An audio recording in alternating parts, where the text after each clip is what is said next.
Bonjour, bonjour à chacun, bienvenue. J'invite ceux qui sont encore derrière à venir s'asseoir, à prendre place. Nous sommes donc le dimanche au culte de l'Église évangélique libre de Fribourg. Bienvenue à ceux qui sont dans la salle, bienvenue aussi à ceux qui nous regardent sur YouTube ou qui nous regarderont par la suite de la journée.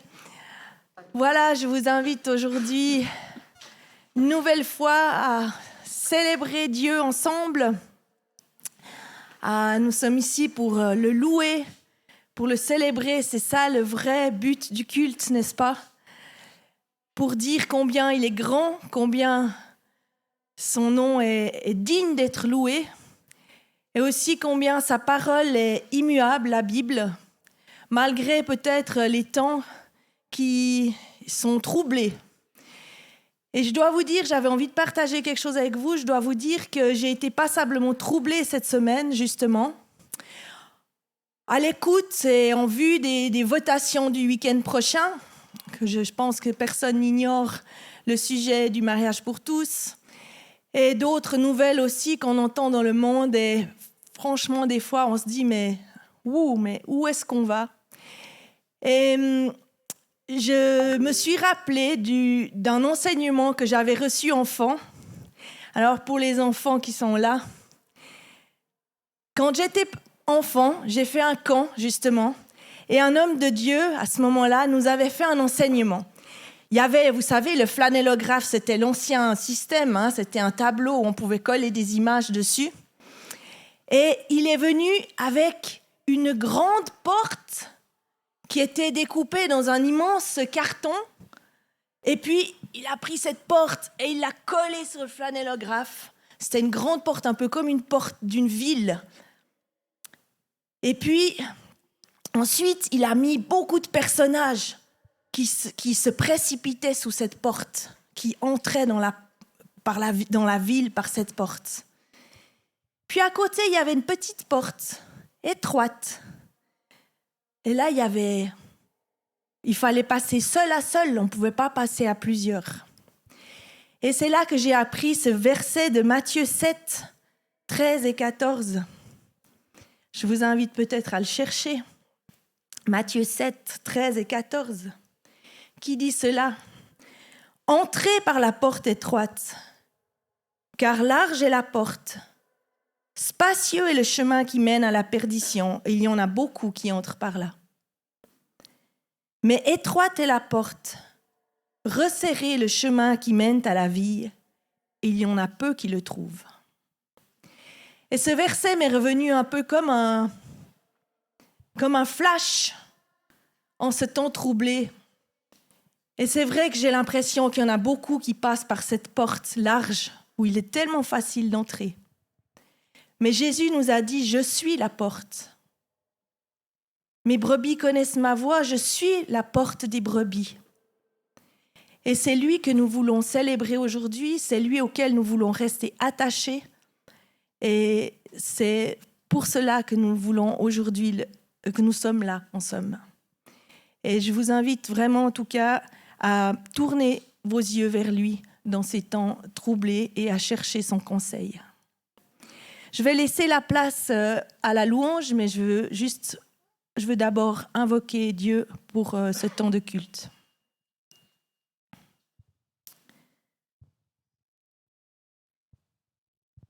Seigneur Jésus, ô Dieu, 3 fois saint, merci parce que ta parole est digne d'être reçue. Elle est certaine. Et nous pouvons nous appuyer complètement sur toi, ô Dieu. Tu es le roc et tu es celui qui ne change pas. Si la terre est agitée, si les temps sont troublés, toi tu restes le même et nous voulons te louer pour cela. Nous voulons le répéter ensemble. Tu es notre roc et notre appui.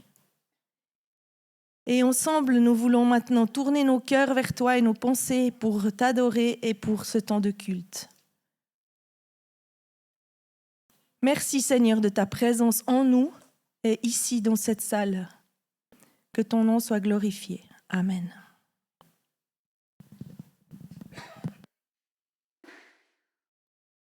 Bonjour à tous, aussi de notre part. Le psaume 89, verset 16 dit « Heureux le peuple qui sait acclamer ». Ou dans une autre traduction que j'ai à la maison, ça dit « Heureux le peuple qui a l'habitude de te louer ». Il se réjouit sans cesse à cause de ton nom. Ah non, attends, je me suis trompée. Il marche à ta lumière éternelle. J'ai trouvé très jolie cette traduction « Heureux le peuple qui a l'habitude de te louer ». Parfois, ce n'est pas notre émotion, ce n'est pas notre confort de louer. Parfois, c'est simplement une décision. Je répète ça souvent ici parce que c'est aussi comme ça dans ma vie. Et je trouvais joli de dire je ne loue pas seulement quand j'ai envie, mais je loue aussi parce que je sais que le caractère de Dieu ne change pas. Dieu est toujours bon. Et comme ça, on veut se prendre un temps de louange. Hier soir, j'ai vu par hasard une documentation par rapport à l'effet de la musique et de chanter.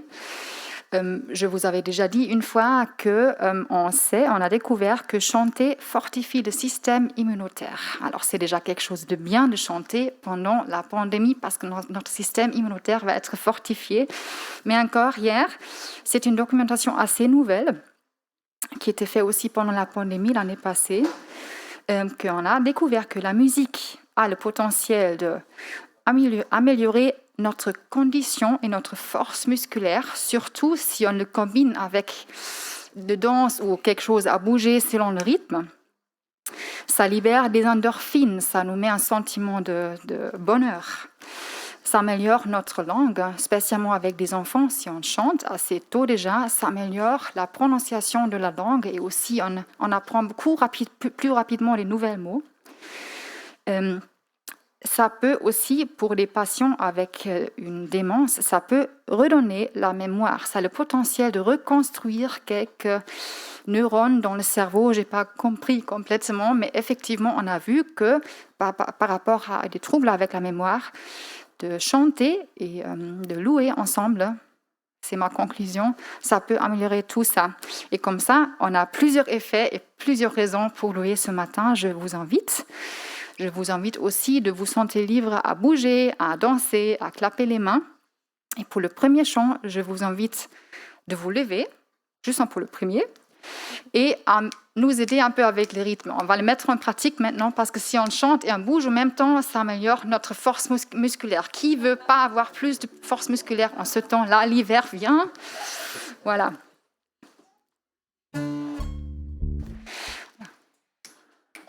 Et je vous invite à claquer les doigts avec moi à ce rythme. Essayez à le garder, ce n'est pas assez facile parce que le chant est un peu compliqué.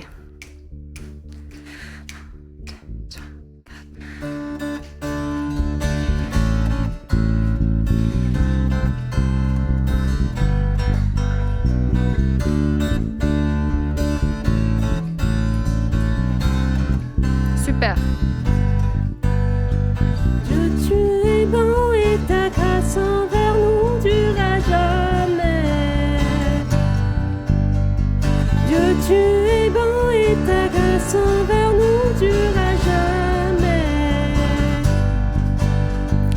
Nous les peuples et toutes les nations, de génération en génération, nous te louons. Alléluia.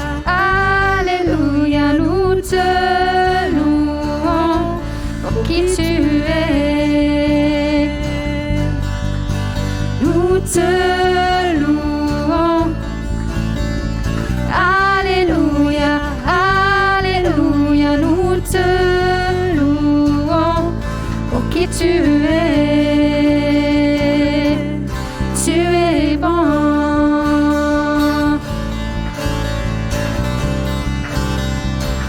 Dieu, tu es bon. Dieu, tu es bon et ta grâce envers nous durera jamais. Dieu, tu es bon et ta grâce envers nous durera jamais. Nous les peuples et toutes les nations, De génération en génération, nous te louons. Alléluia, Alléluia, nous te louons. Pour qui tu es, nous te louons. Alléluia, Alléluia, nous te louons. Pour qui tu es bon.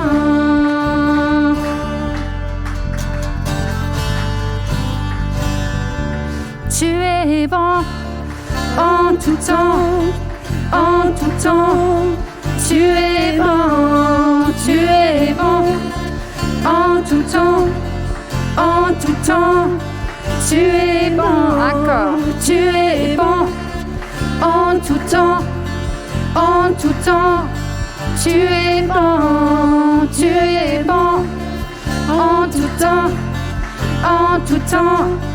Tu es bon, Dieu.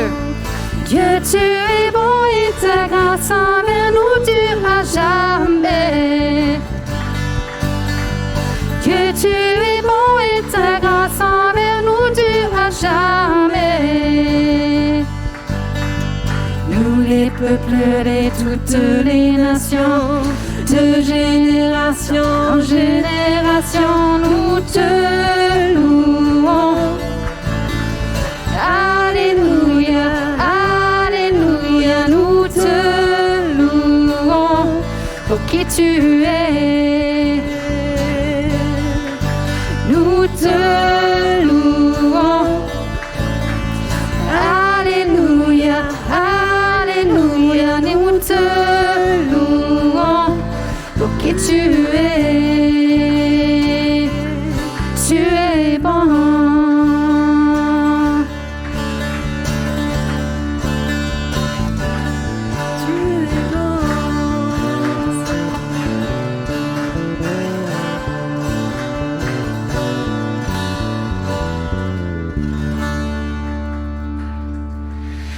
Félicitations à ceux qui ont tenu jusqu'à la fin. Vous étiez forts, trop bien.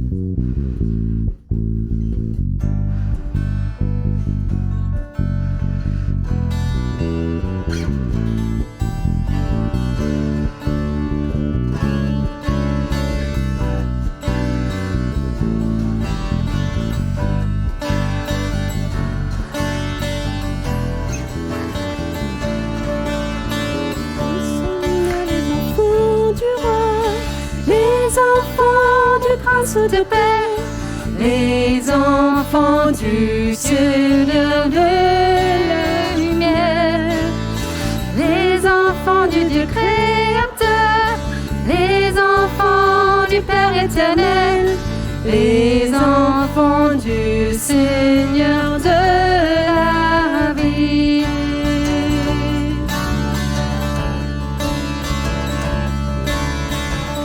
Une explosion de joie jaillit dans nos cœurs, embrasse le monde, bâtit la famille du Dieu vivant. Une explosion de joie jaillit dans nos cœurs, embrasse le monde, bâtit la famille du Dieu vivant.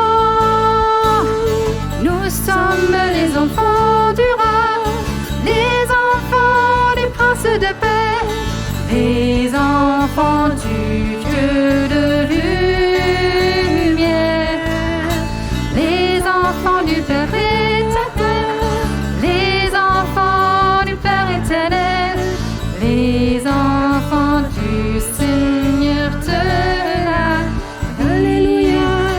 Alléluia. Alléluia. Alléluia. Alléluia. Alléluia. Alléluia.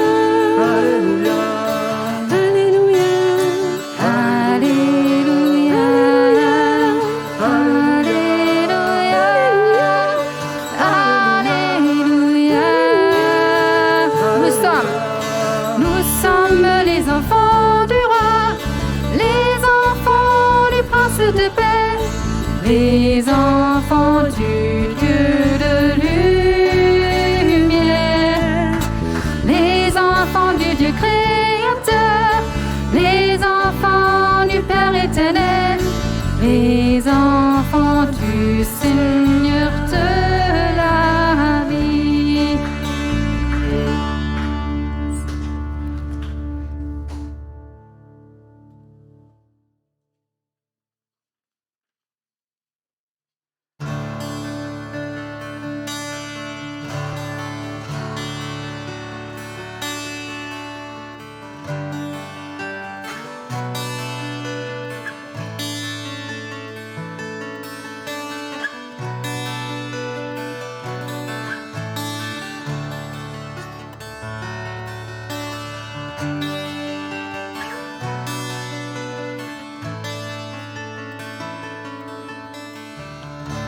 Tu étais l'un de la création, Fils unique du Dieu très haut. Le mystère de ta gloire révélé en toi, Christ, notre Seigneur. Oh, ce nom est si merveilleux. Oh, ce nom est si merveilleux, le nom de Jésus-Christ, mon roi. Oh, ce nom est si merveilleux, sa beauté sans pareil. Oh, ce nom est si merveilleux, le nom de Jésus.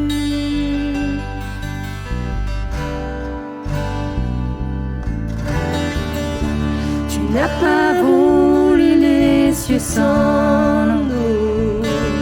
Alors Jésus, tu es venu. Ton amour a vaincu mon péché. Rien ne peut nous séparer. Oh, ce nom est si glorieux.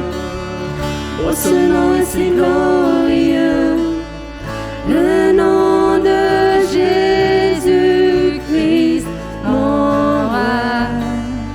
Oh, ce nom est si glorieux, sa beauté sans pareil. Oh, ce nom est si glorieux, le nom de Jésus.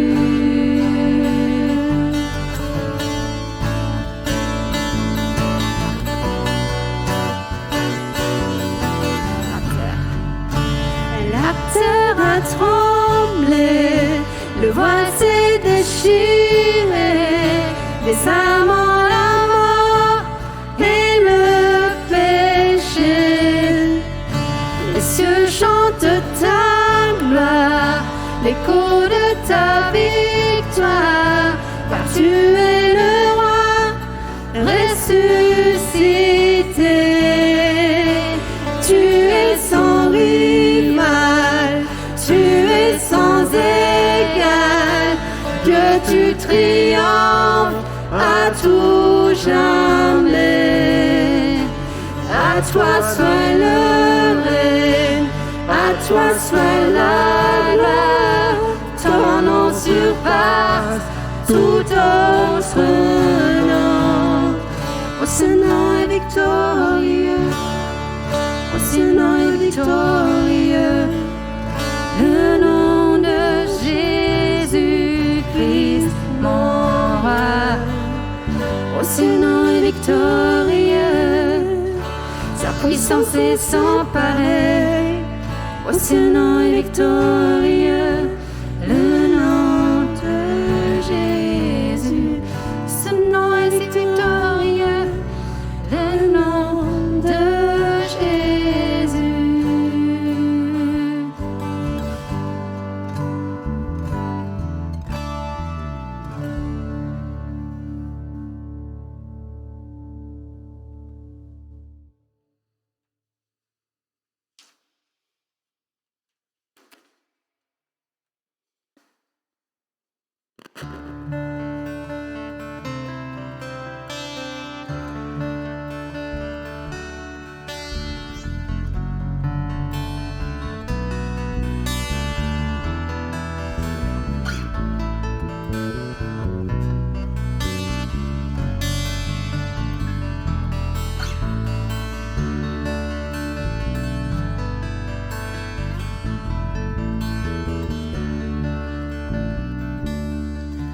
Je me confie en toi.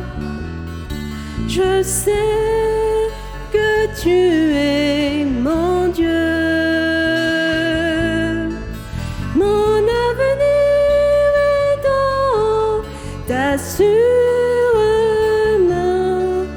Oui, dans ta sûre main. Je te bénis, Seigneur.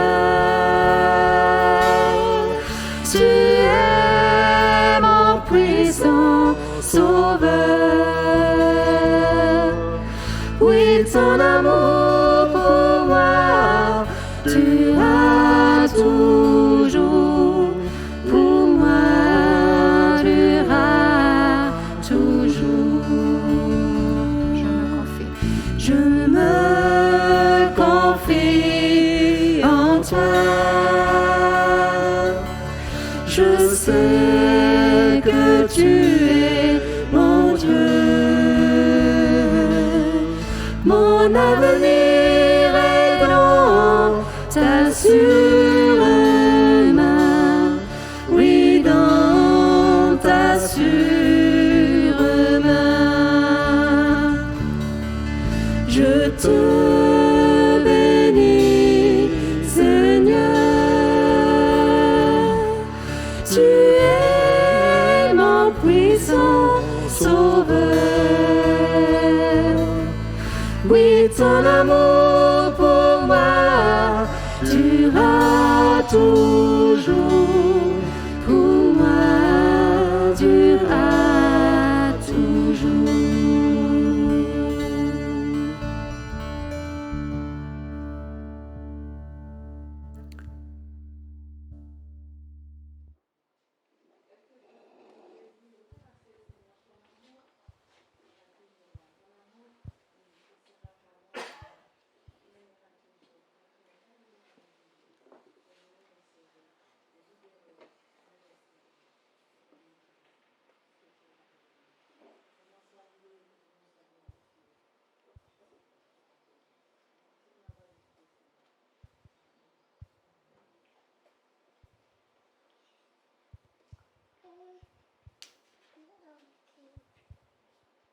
Son. Dans les temps actuels, où il y a tellement de divisions aussi, même dans la société, il est difficile de savoir dans qui se confier, en tout cas au niveau humain. Et c'est avec joie que nous savons, nous, en qui nous confier. Nous confions en Jésus-Christ, le Seigneur des Seigneurs, le Dieu Tout-Puissant. Et Seigneur, c'est vrai que c'est rassurant de savoir qu'on peut s'appuyer sur toi dans toutes nos circonstances, bonnes ou mauvaises. Merci de ce que tu nous accompagnes dans ces circonstances, aussi dans nos activités, dans notre vie de tous les jours, qui est souvent une vie de routine. Mais Seigneur, tu es là avec nous pour nous faire avancer, et surtout, Seigneur, pour qu'on puisse avoir une relation avec toi qui nous encourage. Oui, merci Seigneur. Amen.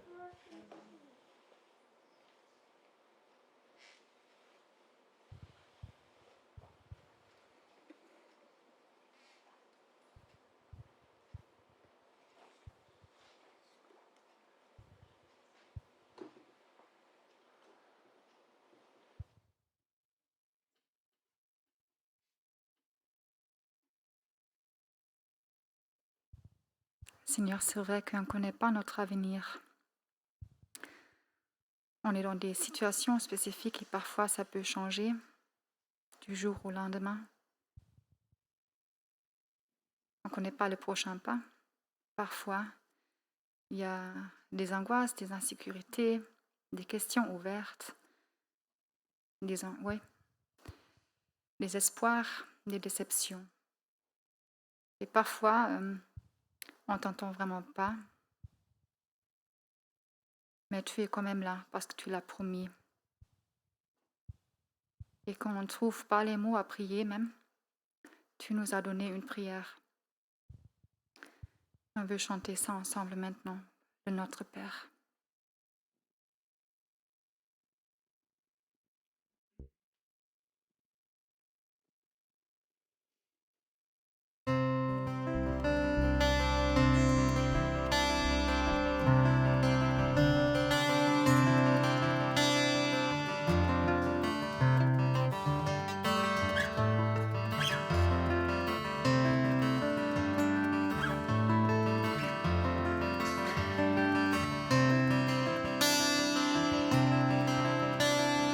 Notre Père qui es aux cieux,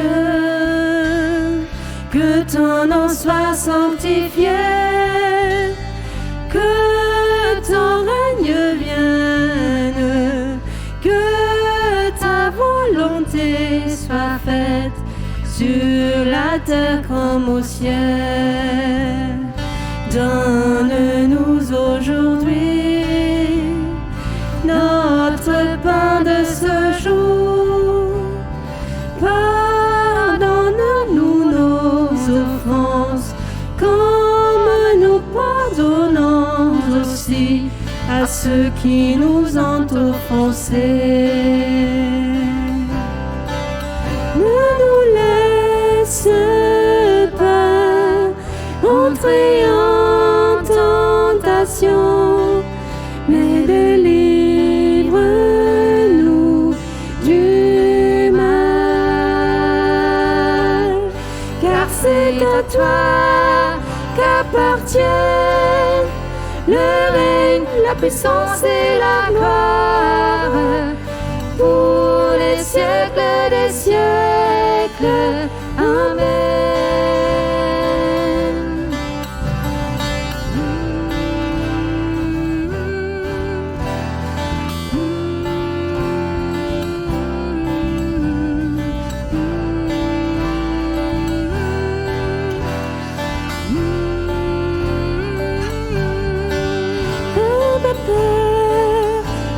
Abba Père, Abba Père, Abba Père, Abba Père, Abba Père, Abba Père, Abba, Abba, Abba Père, Abba Père, Abba Père, Abba Père, Abba Père, Abba Père, Abba, Abba, Abba Père.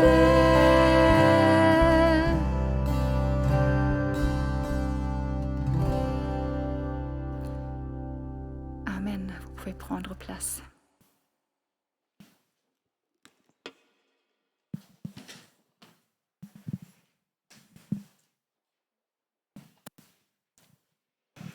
Amen, oui, que ta volonté soit faite sur la terre comme au ciel. Et que ton règne vienne déjà dans nos cœurs, Seigneur. Et c'est ma prière pour moi-même, c'est ma prière pour vous. Que sa volonté son règne vienne déjà dans nos vies, que nous puissions l'honorer jour après jour, dans nos prises de décision, dans nos prises de position. Oui, qu'il soit honoré. Juste avant de libérer les enfants, j'aimerais encore juste lire un petit bout du psaume 16, depuis le verset 7. Psaume 16, 7.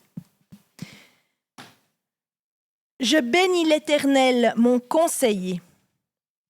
La nuit même, mon cœur m'exhorte, j'ai constamment l'Éternel sous mes yeux. Quand il est à ma droite, je ne chancelle pas aussi. Mon cœur est dans la joie, mon esprit dans l'allégresse, et mon corps repose en sécurité. Car tu ne livreras pas mon âme au séjour des morts, tu ne permettras pas que ton bien-aimé voie la corruption. Tu me feras connaître le sentier de la vie. Il y a d'abondantes joies devant ta face, des délices éternelles à ta droite. Quelle promesse! Et aussi, merci parce que l'Éternel est notre conseiller. C'est aussi ça que je voulais faire ressortir dans ce texte. Il est notre conseiller tous les jours. Et aujourd'hui, maintenant, nous allons pouvoir entendre encore la Bible, la parole de Dieu, par la bouche de Marc qui va venir tout à l'heure ici. Et ça fait partie de ces abondantes joies qu'on a devant la face de Dieu. Alors maintenant, j'aimerais remettre aussi la suite du culte, les enfants qui vont pouvoir partir à la garderie et à l'école du dimanche. Merci pour eux, merci parce qu'ils sont précieux aux yeux de Dieu, qu'ils sont précieux à nos yeux aussi. Je vois juste les enfants. Peut-être qu'il y en a d'autres, quelque part. Ils sont déjà là-bas, c'est bien. Et il y a aussi le forum pour les adolescents. Très bien. Alors, on va encore prier, remettre la suite du culte. Oui, merci Seigneur Jésus pour les enfants de notre Église. Merci parce que tu les connais chacun par leur nom, parce que tu les aimes.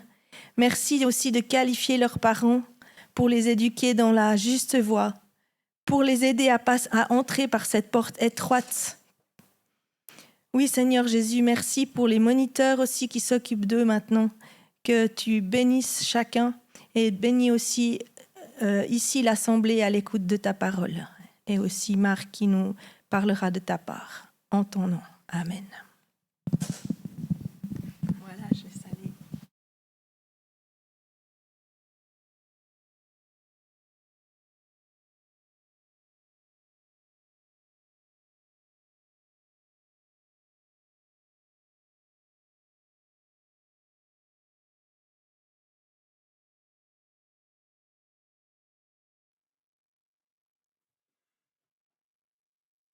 Voilà, c'est une grande joie ce matin parce que Marc nous donnera le message pour la première fois, mais ce n'est pas la première fois qu'il prêche. Marc a déjà prêché plusieurs fois dans une église à Freiburg, pas Freiburg, Schweiz, mais Freiburg im Breisgau.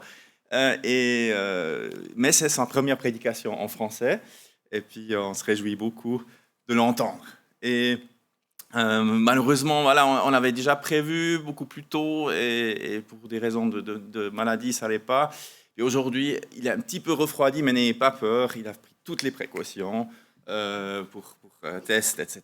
Donc, il n'y a pas de danger de ce côté-là.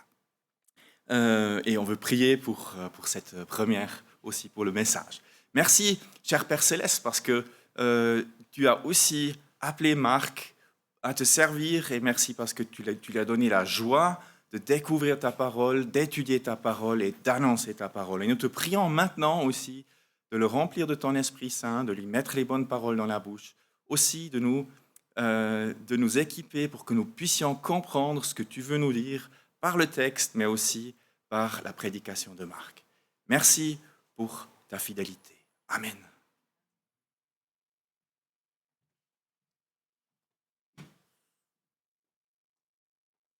Voilà, alors salut à tous. C'est un grand plaisir pour moi d'être ici devant, de pouvoir prêcher aujourd'hui. Ouais, comme Uli l'a dit, c'est ma première prédication en français, donc vous allez entendre un petit accent et peut-être il y a aussi l'un ou l'autre mot qui n'est pas très bien choisi, mais voilà, c'est comme ça. Et juste si je dois tousser entre-temps, Uli l'a dit aussi, j'ai pris un petit refroidissement ces derniers jours, mais vu que j'avais le Covid il y a 2 mois, vous êtes tranquille, il n'y a pas de souci. Voilà.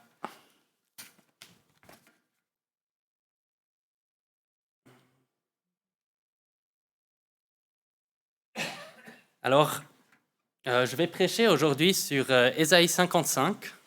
Le titre de la prédication, c'est « Un Dieu qui s'intéresse à nous ».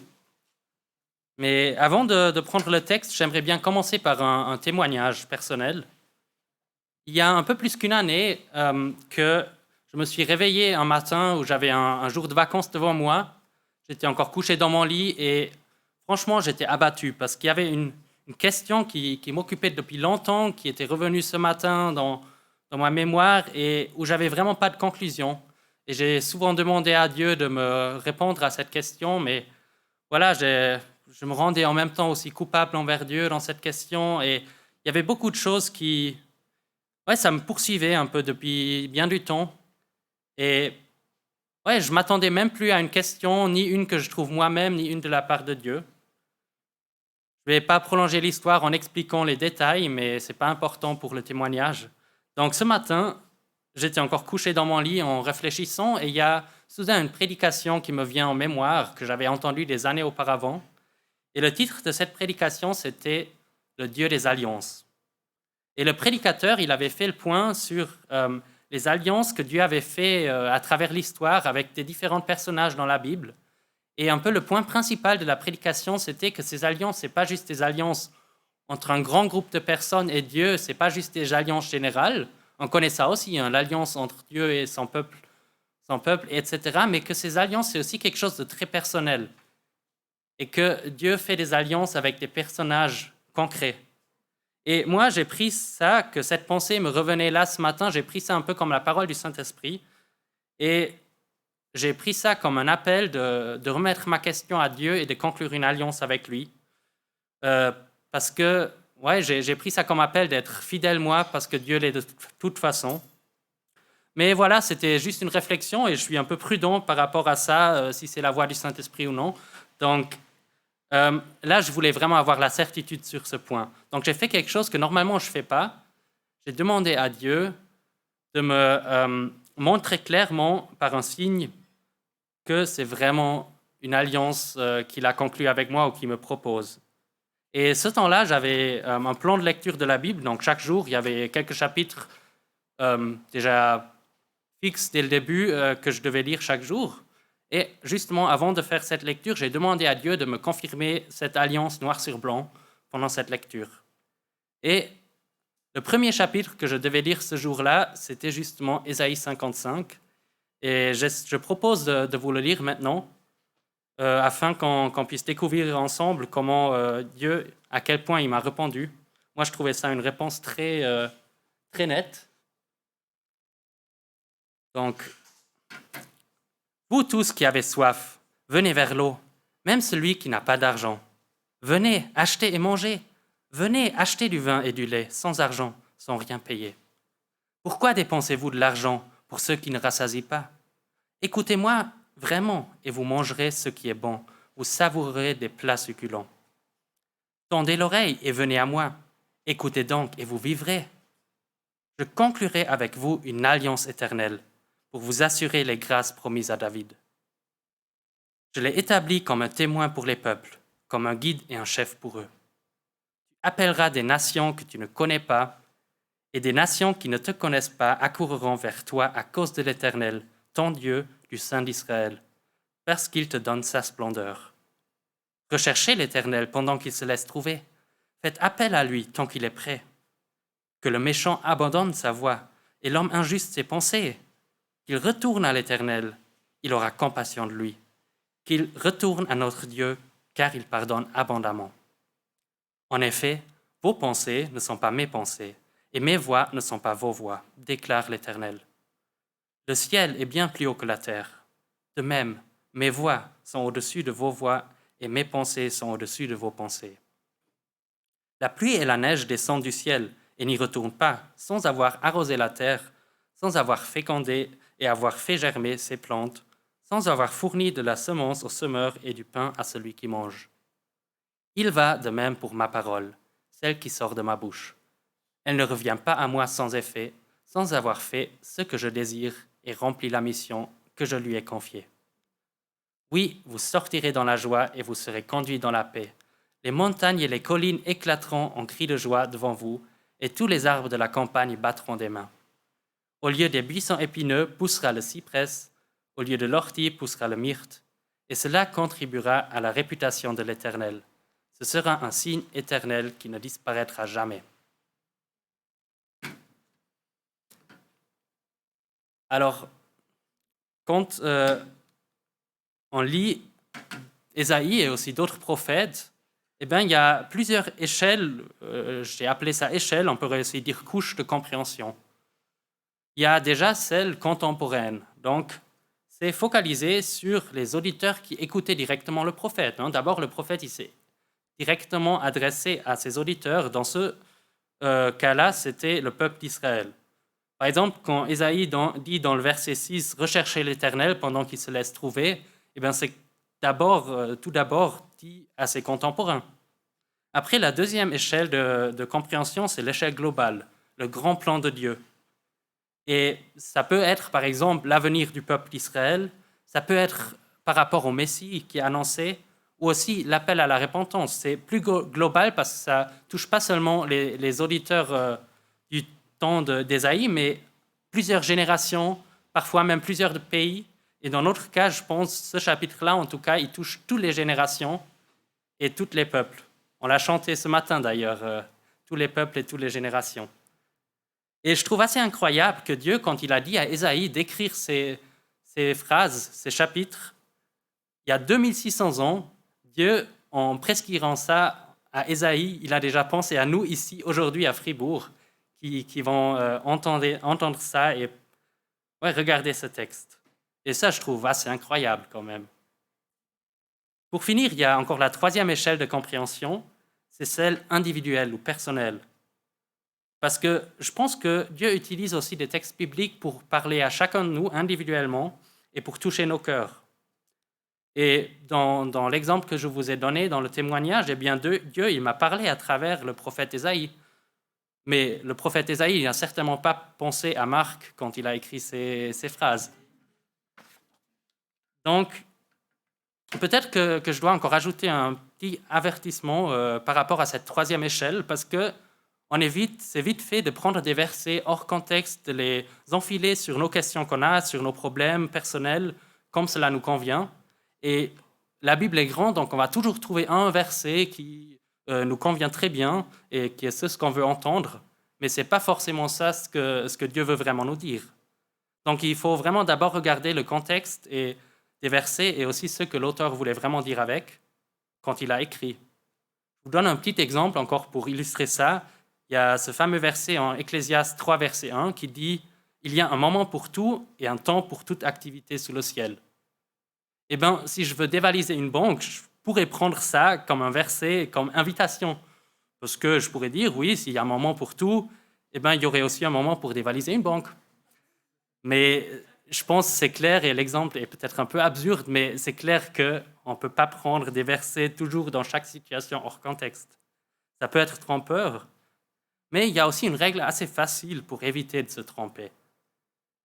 Plus une interprétation qu'on a personnellement d'un passage biblique s'éloigne du contexte et de la signification originaire, donc des deux premières échelles, plus il faut vraiment être sûr que c'est vraiment la voix de Dieu qui nous parle, et pas juste nous-mêmes. Et comme dans le témoignage que je vous ai donné, j'ai pris un peu hors contexte ce verset qui propose une alliance, mais après j'avais demandé ça exactement Dieu avant de lire, je ne savais pas ce que j'allais lire, et il n'y a pas beaucoup de versets dans la Bible qui proposent une alliance.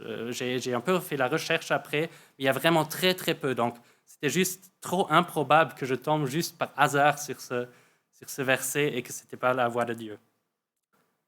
Bref, je pense néanmoins de cette mise en garde, je suis sûr que Dieu veut parler à chacun de nous, à moi et aussi à vous, à travers ce chapitre aujourd'hui.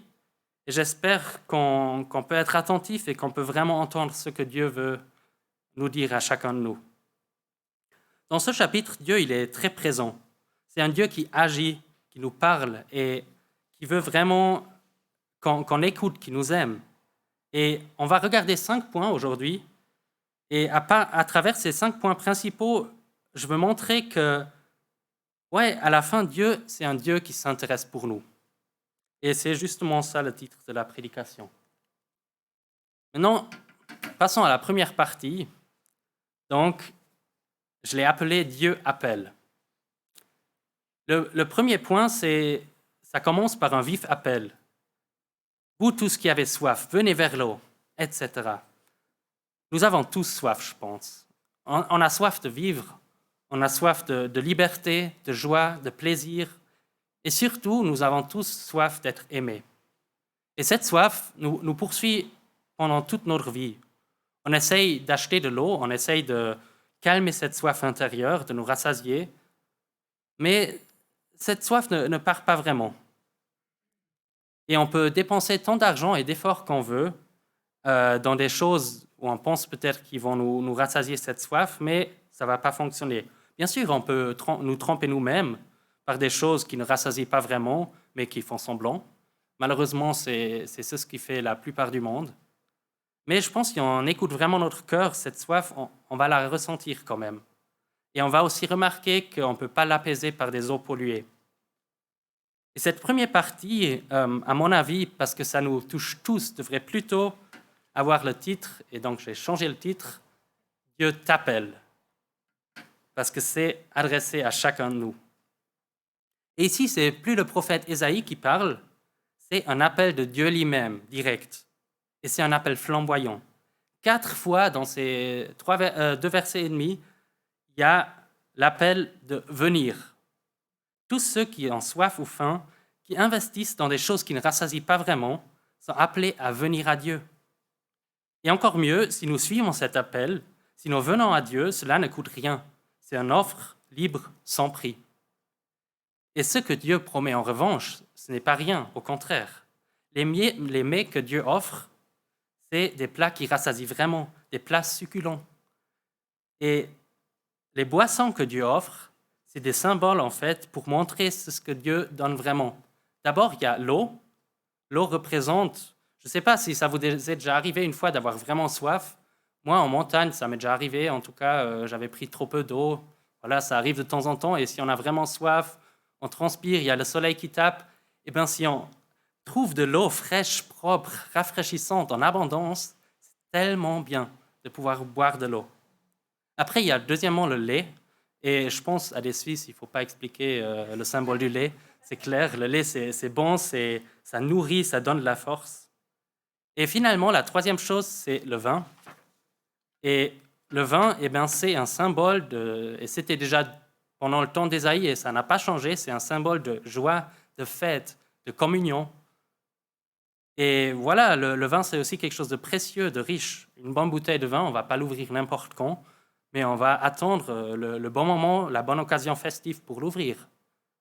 Et Dieu nous offre donc ces 3 choses. Il nous offre de calmer notre soif intérieure, de nous nourrir et de nous donner la joie en communion avec lui.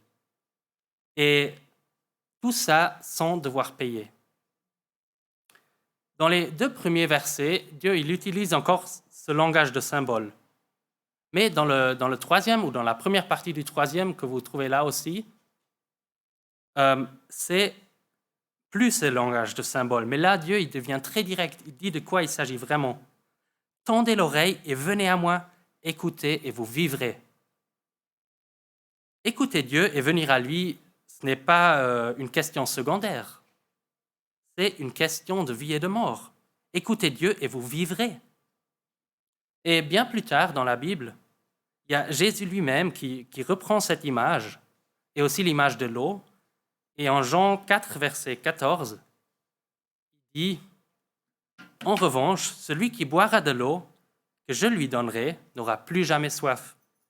Et l'eau que je lui donnerai deviendra en lui une source d'eau qui jaillira jusqu'à dans la vie éternelle. » Donc Jésus fait clairement cette liaison entre l'eau qu'il donne, donc le symbole en fait que Jésus se donne, et la vie éternelle. C'est un peu la même chose comme dans le verset ici. « Tenez l'oreille et venez à moi, écoutez et vous vivrez. » Donc, cette première partie, elle montre très bien que Dieu prend le devant, qu'il agit d'abord, qu'il fait un appel. C'est un Dieu qui s'intéresse à nous. Mais c'est à toi d'écouter et de venir. Passons à la deuxième partie. Dieu offre une alliance. Dans la Bible, on trouve souvent des alliances que Dieu fait. J'en ai parlé déjà dans mon témoignage, et il y a des différentes alliances. Il y a déjà celle entre Dieu et son peuple. Donc au mont Sinaï, on peut parler de l'alliance sinaïtique. Et cette alliance, c'est clairement une alliance conditionnelle. Après, il y a aussi l'alliance entre Dieu et David, l'alliance davidique, où Dieu promet à David qu'il y aura toujours un successeur sur le trône. Et ces 2 alliances, en fait, si on regarde un peu les conditions qu'il y avait, les 2 ont été rompues de la part des hommes. Le peuple, il était désobéissant, il n'était pas fidèle, et aussi les successeurs de David, ils ont abandonné Dieu. Et Dieu, pour sa part, il reste fidèle. Et c'est pour ça qu'il reprend d'un côté ces anciennes alliances pour proposer quelque chose de complètement nouveau, une nouvelle alliance. Et c'est quelque chose de mieux encore que ces premières alliances, parce que ça ne touche pas juste le roi David, ni seulement le peuple d'Israël, mais ça nous touche nous tous. C'est une alliance qui est proposée à tout être humain qui le veut. Et pendant que l'alliance sinaïtique, donc celle entre Dieu et le peuple d'Israël, c'était une alliance conditionnelle, où ils devaient tenir des commandements, suivre des règles, garder le sabbat, faire des sacrifices, etc., pour garder cette alliance. La nouvelle alliance qui nous est proposée ici, elle est différente, parce que c'est une alliance gratuite. Comme on l'a lu, les premiers versets, ça ne coûte rien. En tout cas, nous, ça ne nous coûte rien. Et ce prix, il a déjà été payé. Parce que c'est un prix que les hommes ne pourraient jamais payer. C'est un prix qu'on ne peut et qu'on ne doit pas payer, mais que Dieu a déjà payé soi-même. Et parce que cette alliance est inconditionnelle, c'est aussi une alliance éternelle. Parce que nous, on ne peut pas la rompre et Dieu ne va pas la rompre. Donc, c'est une alliance éternelle. Et déjà plus que 600 ans avant Jésus-Christ, donc pendant le temps d'Ésaïe, le prophète Ésaïe donne une notion de l'évangile, en fait, de la bonne nouvelle. Le verset 4, qu'on lit là, il parle de David comme un témoin pour les peuples, un guide et un chef pour eux. Et ce verset peut être valable pour le roi David historique, bien sûr, mais il fait aussi allusion à Jésus-Christ, le Sauveur et Rédempteur. Dans l'évangile de Matthieu, on peut lire que les gens ils faisaient appel à Jésus en l'appelant fils de David. Et clairement, là, ils pensaient aussi à ces paroles d'Ésaïe quand ils disaient ça, parce qu'ils croyaient que Jésus était le Messie, le vrai successeur de David, le roi qui régnera pour toujours. Jésus ici, c'est l'incarnation de cette nouvelle alliance promise ici dans ces versets par Ésaïe déjà 600 ans en avant. Et si tu choisis cette alliance que Dieu t'offre, si tu crois que c'est Jésus-Christ qui a payé le prix pour cette alliance afin que nous ne devions pas le payer, eh bien c'est alors que tu acquis les grâces promises à David. Et avant tout, cette grâce, elle consiste dans la relation avec Dieu qu'on peut avoir à travers le don du pardon de nos péchés, de nos fautes. Et en plus encore dans la vie éternelle que Dieu offre. Mais ces grâces promises à David, c'est aussi encore beaucoup plus riche. Ça vaut la peine de regarder une fois dans la Bible plus en détail les grâces que Dieu nous promet. Par contre, ça va un peu être trop pour cette prédication. Donc, ce n'est pas pour aujourd'hui. Maintenant, peut-être la plupart de vous va dire, voilà, j'ai choisi cette alliance, c'est bon, c'est déjà fait. J'espère que la plupart de vous pourra dire ça. Et oui, c'est bien, c'est fait. Mais ce n'est pas fini là, clairement. En fait, c'est un peu comme avec le mariage. Qui de vous est marié? Bon, je vois quand même quelques mains là, c'est bien. Eh bien, le mariage, c'est aussi une alliance. Et c'est une alliance pour toute la vie. C'est peut-être pas une alliance éternelle, mais pour toute la vie, c'est déjà bien long.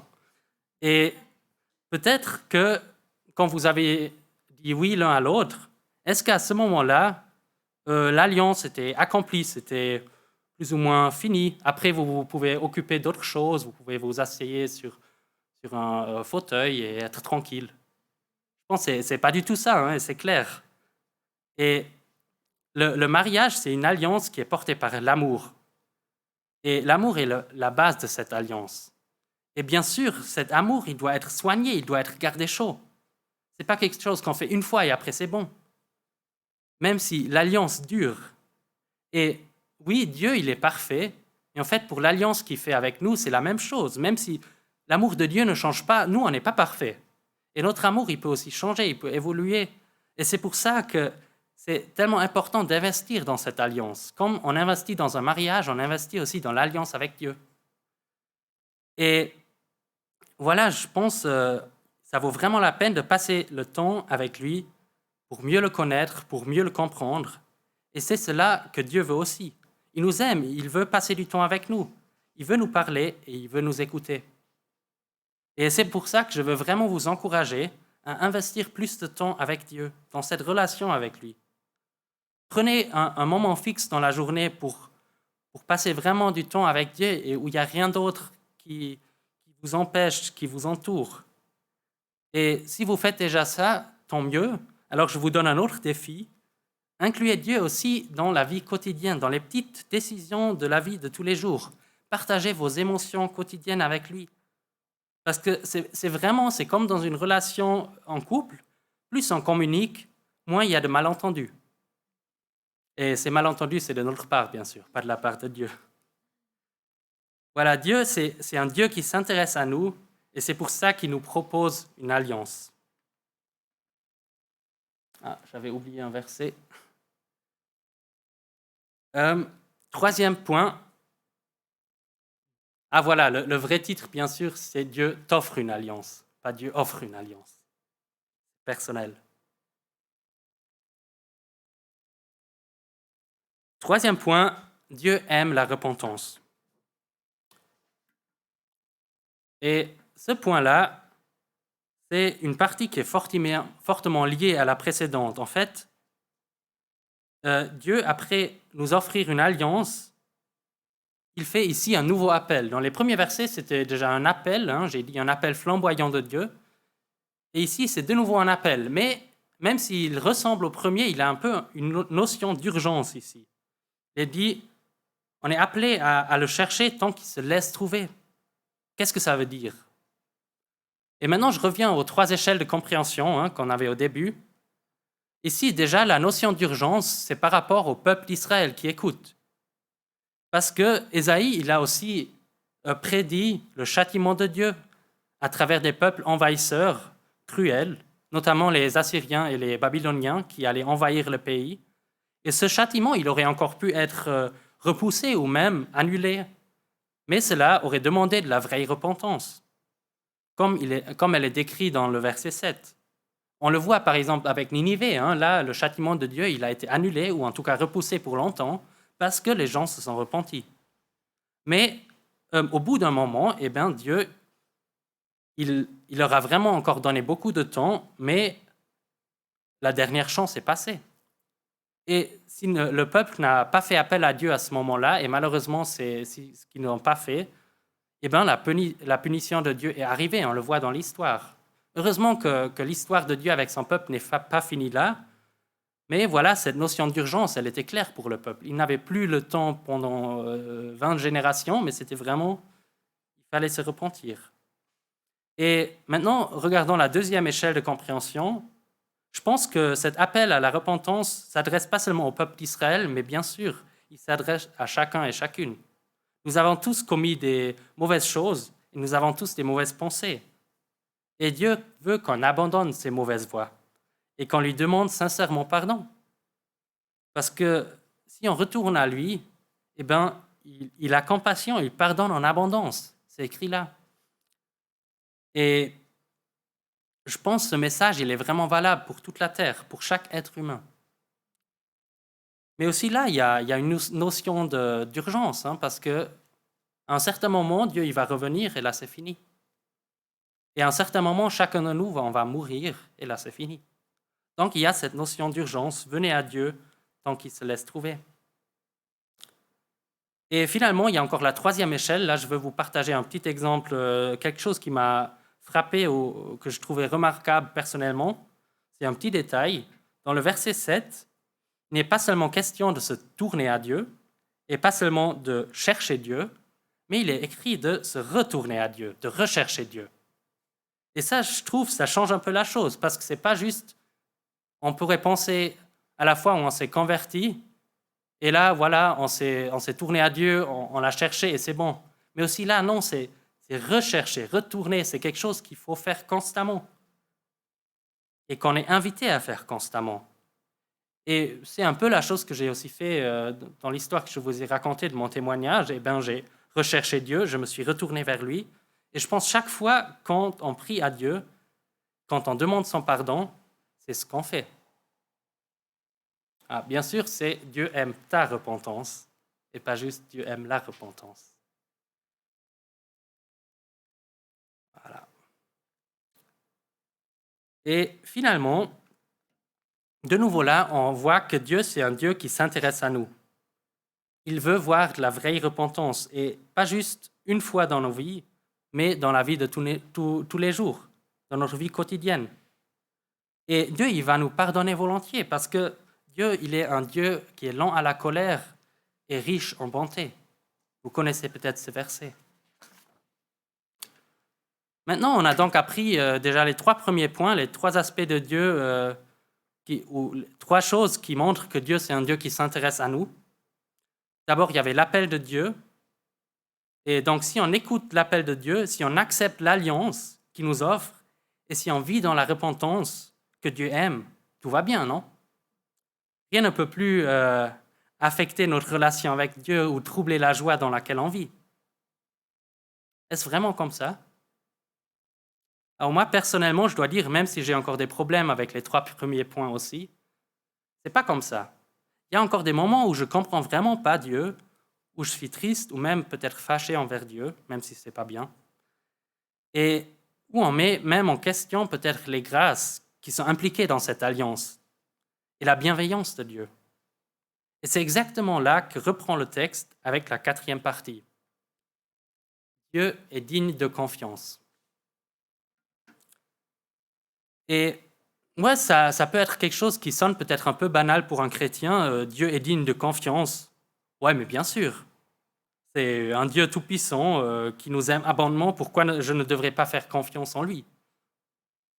Mais est-ce qu'on vit vraiment dans cette confiance chaque jour? Est-ce que tu peux vraiment dire Dieu est digne de ta confiance? Parce que je pense, de nouveau, c'est ça le titre, hein, le vrai titre, Dieu est digne de ta confiance. Souvent et régulièrement, il y a des situations dans ma vie où je ne comprends pas ce que Dieu fait, où je pense avoir compris la volonté de Dieu, mais après, Dieu fait quelque chose de complètement différent. Pourquoi? Et même si on ne le prononcerait jamais à haute voix, parfois peut-être qu'on se dit même, franchement, si j'étais tout puissant, j'aurais fait mieux. Et je pense, pour vous donner un exemple, je n'aurais pas permis que cette personne perde son travail, je n'aurais pas permis que cette personne meure. J'aurais fait afin que cette personne se convertisse et retrouve Dieu. Et c'est vrai, parfois, on ne comprend vraiment pas les choses. Et ce n'est même pas toujours une question d'avoir juste la bonne théologie ou de vivre assez proche de Dieu. Parfois, même si on vit proche de Dieu, et si on a bien compris la Bible, eh bien, on ne va pas toujours comprendre Dieu et comment il agit. Et c'est là que reprend en fait le texte. C'est premièrement, Dieu il explique ici tout simplement que sa façon de penser et de suivre un plan est complètement différent de la nôtre. On ne pourra jamais comprendre tout tant qu'on est sur cette terre. Mes pensées sont plus hautes que vos pensées. Déjà, c'est très différent. Et en plus, c'est aussi encore beaucoup mieux. Ils sont beaucoup plus grands aussi. Et c'est ces 2 choses, je pense, qu'on comprend encore beaucoup trop rarement ou qu'on se rappelle beaucoup trop rarement. Et pour illustrer à quel point les pensées de Dieu sont plus grandes que les nôtres, Dieu utilise ici une image de la terre et du ciel. Dans le temps, les gens pensaient un peu que le ciel, c'était comme une grande étendue, une grande toile au-dessus de la terre. Et déjà dans cette image-là, dans ces pensées-là, le ciel, il était bien plus haut que la terre. Mais nous, aujourd'hui, on sait que le ciel, l'univers, c'est immense, c'est juste incroyablement grand. Même les plus grands physiciens, ils ne savent pas exactement les distances entre nous et la fin, l'étendue de l'univers. Et pour traverser l'univers, en fait, même la lumière mettrait des millions d'années. C'est juste des distances incroyables. Et en sachant ça, c'est exactement cette illustration que Dieu prend pour dire, c'est à ce point-là que mes pensées et mes voix sont plus grands que les vôtres. Et je pense, tant qu'on est sur Terre, on ne va pas toujours comprendre. Mais un jour, on va tout comprendre. Et justement, c'est au ciel. Et je m'imagine qu'on va vraiment être sans voix, rester sans voix devant la supériorité et la bienveillance de Dieu. Parce qu'au ciel, ça ne sera plus une question de confiance. On verra vraiment que Dieu a tout bien fait, que tout était pour le mieux. Mais ici, sur terre, Dieu nous demande justement de lui faire confiance. Ce n'est pas toujours facile, mais c'est toujours à notre bénéfice. Finalement, encore, pour souligner cette vérité, Dieu utilise une autre image. Et ça, c'est une image, franchement, comme hydrologue, c'est mon métier, elle me plaît vraiment beaucoup. C'est l'image du cycle d'eau. Et Dieu dit ici, il pleut dehors d'ailleurs, quand la pluie tombe, eh bien, c'est jamais sans effet. Elle tombe sur le sol, elle percole dans le sol, et là, elle donne la vie aux plantes. Et à la base, vraiment, ce cycle d'eau, aussi l'évaporation qui fait monter l'eau afin qu'elle puisse retomber comme pluie, c'est quelque chose d'incroyable, vraiment un mécanisme qui permet à toute la vie terrestre de vivre. Sans ça, il n'y aurait pas de vie sur la terre. Il n'y aurait pas de pain qu'on mange, il n'y aurait pas de plantes, il n'y aurait pas l'agriculture. Et la terre retient cette eau pour un certain moment qui tombe dessus, et après elle s'évapore, elle repasse dans les rivières, elle va dans la nappe phréatique, etc. Je ne vais pas vous tenir une lecture sur l'hydrologie, mais c'est juste pour montrer que c'est ça l'image que Dieu utilise pour sa parole. Et la parole de Dieu, c'est rien d'autre que l'action de Dieu. La parole de Dieu n'est jamais sans but. Elle ne descend pas du ciel pour rien, pour nous déranger. Parfois, on a l'impression que la pluie nous dérange un peu. Mais en fait, s'il n'y aurait pas ça, s'il n'y aurait pas la pluie, s'il n'y aurait pas la parole de Dieu, l'action de Dieu, rien ne se passerait bien, rien ne marcherait, il n'y aurait pas de vie. Et la plupart du temps, la parole de Dieu agit en dessous de la surface. Comme la pluie, en fait, le moment où la pluie tombe, c'est très court. Avant, il y a les nuages qui annoncent, ça peut prendre plus de temps, comme aussi l'annonce de la parole de Dieu. Il y a des prophéties qui ne sont pas encore accomplies et il y a 2000 ans qu'ils existent. Et aussi pour la pluie, c'est ça. Et après, elle tombe et on a l'impression que c'est fini. Aussi pour la parole de Dieu, parfois, on a l'impression, voilà, on voit l'action de Dieu et c'est fini. Et après, on oublie, on ne pense plus trop à l'action de Dieu. Mais ce qui est vraiment important, c'est ce qui se passe sous la surface, ce qu'on ne voit pas avec nos yeux. C'est là que la pluie féconde la terre pour faire pousser des plantes. Et c'est là que l'action de Dieu, la parole de Dieu, agit. Donc, il faut vraiment faire confiance en Dieu, que sa parole agit toujours, même si on ne le voit pas. Dieu est digne de confiance. Dieu est digne de ta confiance. Voilà, venons au 5e point. Dieu promet un bon avenir. Restent encore les derniers 2 versets, versets 12 et 13. Et là, j'ai donné le titre justement « Dieu promet un bon avenir ». Et comme vous le connaissez déjà, j'ai donné aussi une notion personnelle, donc le vrai titre, c'est « Dieu te promet un bon avenir ». Parce que c'est quelque chose qui s'adresse à nous tous. Mais regardons d'abord la première échelle de compréhension, donc qu'est-ce que ça voulait dire pour le peuple d'Israël dans ce temps-là? Eh bien, ça fait allusion à l'exil babylonien. En fait, le peuple d'Israël, 100 ans ou 200 ans après que Ésaïe avait annoncé tous ces châtiments, eh bien, ils sont devenus réalité. Le peuple a été exilé. Et ici, Ésaïe promet, en fait, pour après l'exil, qu'il y aura un retour dans la joie. Ils sortiront de l'exil dans la joie et dans la paix. Et pour souligner tout ça, il y a tout un symbolisme de la nature aussi. De nouveau, un langage symbolique pour souligner vraiment cette joie et la paix. Même la nature se transforme et y participe à cette joie. Les arbres qui tapent dans les mains. Et ici, il y a encore le cyprès et le myrte qui sont nommés. Juste pour expliquer ça, le cyprès, c'est un arbre qu'on trouve souvent dans les cimetières. Et ça symbolise, en tout cas dans l'Antiquité c'était le cas, ça symbolisait la vie éternelle. Et le myrte, pour sa part, symbolise la fertilité et la croissance. Donc ce n'est pas pour rien qu'il y a ces 2 arbres qui sont mentionnés là, et qu'il y a les orties et les buissons qui se transforment en ça. Et Ouais, comme je l'ai déjà mentionné, pas tout le livre d'Ésaïe est si réconfortant comme ce chapitre 55. Une grande partie du livre d'Ésaïe, elle parle du châtiment qui est annoncé, de la défaite qui va venir, de la perdition, de l'exil, de la mort, de la famine, et pire encore. Donc je comprends bien si l'un ou l'autre des contemporains, à l'époque, perdait courage. Et nous aussi, on peut vite perdre courage par rapport aux choses qu'on voit dans nos vies qui ne se passent pas comme on s'imagine. Et faire confiance en Dieu, c'est cool en théorie, mais si on perd l'espoir et l'espérance, que reste-t-il? C'est beau aussi de savoir que la parole agit, que Dieu nous offre une alliance, qui nous appelle et qui nous pardonne. Mais tout cela ne peut pas lire devant la désespérance. Et sans espérance, toute la foi est néant. On l'oublie si facilement dans notre vie quotidienne, dans la vie de tous les jours où chaque minute est remplie jusqu'à la fin. Mais en réalité, l'espérance, l'espoir, c'est rien qu'on devrait mettre de côté, rien qu'on devrait oublier. C'est vraiment, au contraire, la perception devrait changer notre vie. Un bon avenir nous attend.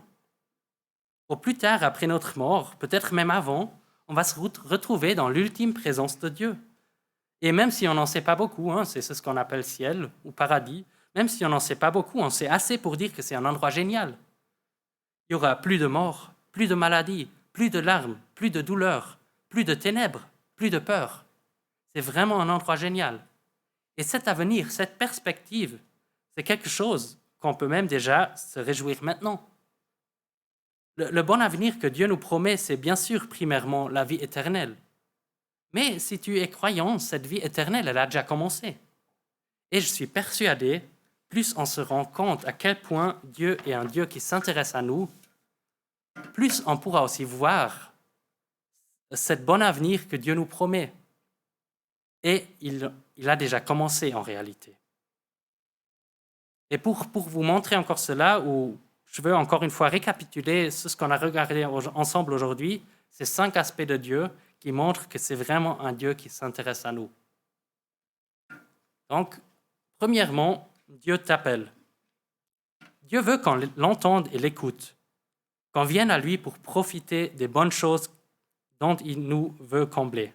C'est seulement lui qui peut vraiment donner l'eau de vie, et cela sans qu'on doive payer, car Jésus-Christ lui-même a déjà payé le prix, une fois pour toutes.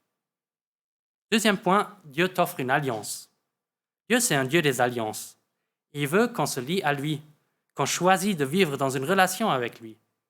Et cette alliance, elle ne consiste pas seulement dans le moment où on la conclut, mais c'est vraiment quelque chose qu'on doit soigner et nourrir pour devenir ferme et fructueux, ou pour que cette alliance devienne ferme et fructueuse. Troisième point, Dieu aime la repentance. La repentance fait partie de notre vie avec Dieu. Nous tous avons des choses dont il faut se repentir, des habitudes qu'il faut abandonner et des bonnes œuvres qu'on doit arrêter d'ignorer. Mais Dieu est un Dieu qui pardonne à chacun qui a le cœur sincère. Quatrième point, Dieu est digne de ta confiance. Souvent, on ne comprend pas les voies de Dieu dans nos vies, mais Dieu est grand et ses voies et ses pensées le sont aussi, et beaucoup plus grands que les nôtres. Faisons-lui confiance qu'il est un Dieu bienveillant et que sa parole agisse même là où on ne le voit pas. Cinquième point, Dieu te promet un bon avenir. Si tu es chrétien, tu sais que tu vivras dans un lieu infiniment meilleur que cette terre un jour. Rappelons-nous de cette vérité qui est notre espérance. Mais rendons-nous aussi compte de toutes les bonnes choses que Dieu nous donne déjà maintenant et que cette vie éternelle a déjà commencé. Ne perdons jamais l'espérance, car l'Éternel est un Dieu qui s'intéresse à toi. Amen.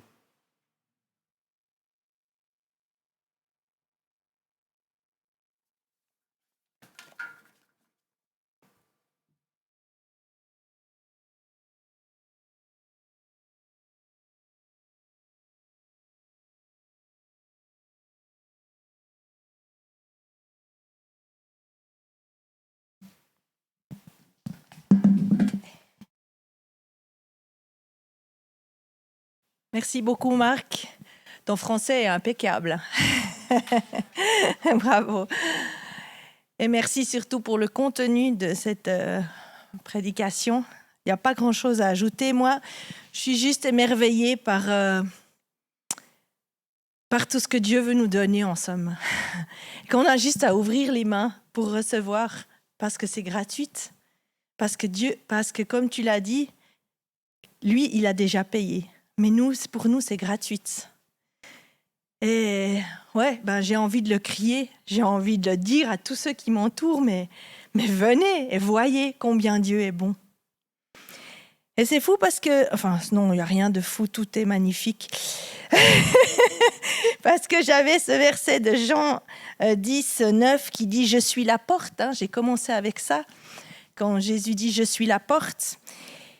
Donc, c'est Jean 10, 9 dit « Je suis la porte, si quelqu'un entre par moi, il sera sauvé. Il entrera, il sortira, il trouvera des pâturages. » Donc, il y a cette notion de liberté aussi dont tu as parlé. Il trouvera des pâturages, il trouvera de quoi se nourrir. Le voleur ne vient que pour détruire, égorger, détruire.